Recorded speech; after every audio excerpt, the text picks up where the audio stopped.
Timang-timang, anakku sayang, jangan menangis, mama di sini.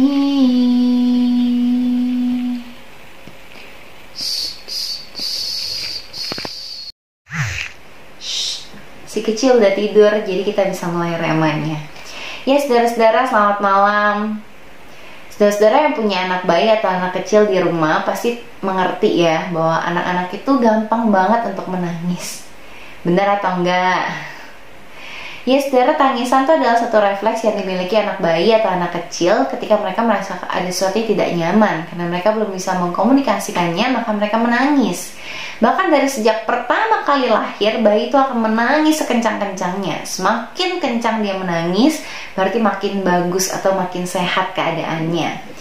Nah saudara-saudara, sadar atau tidak, sejak pertama kali manusia dilahirkan ke dunia yang berdosa, itu adalah awal mula dari segala penderitaan, kesakitan, atau kejahatan yang akan dihadapinya.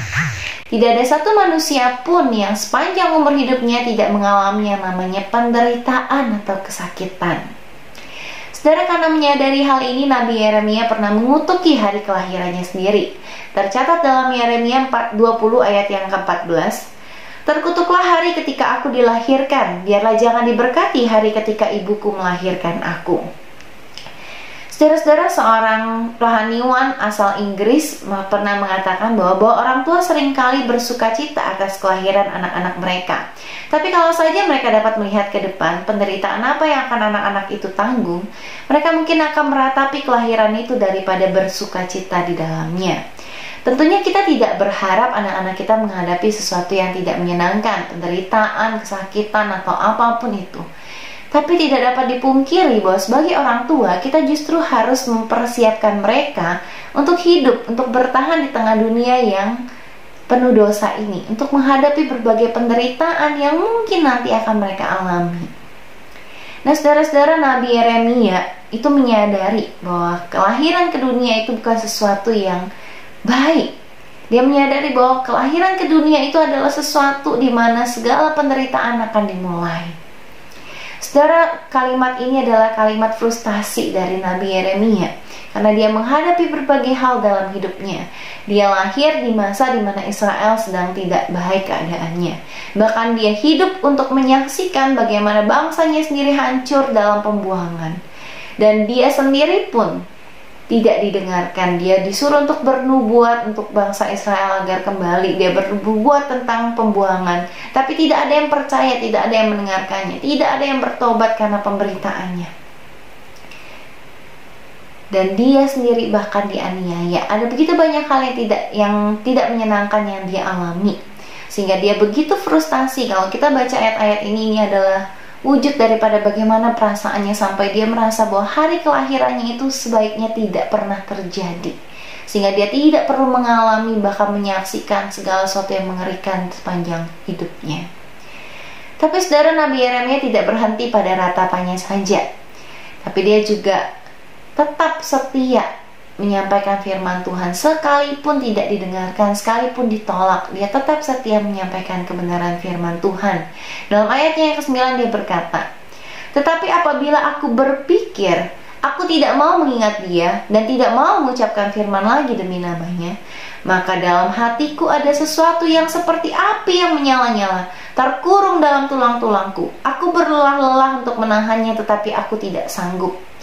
Saudara-saudara, setiap kita pun sama. Kita terlahir ke dunia ini, maka itu adalah awal daripada segala yang penderitaan atau kejahatan yang mungkin akan kita alami.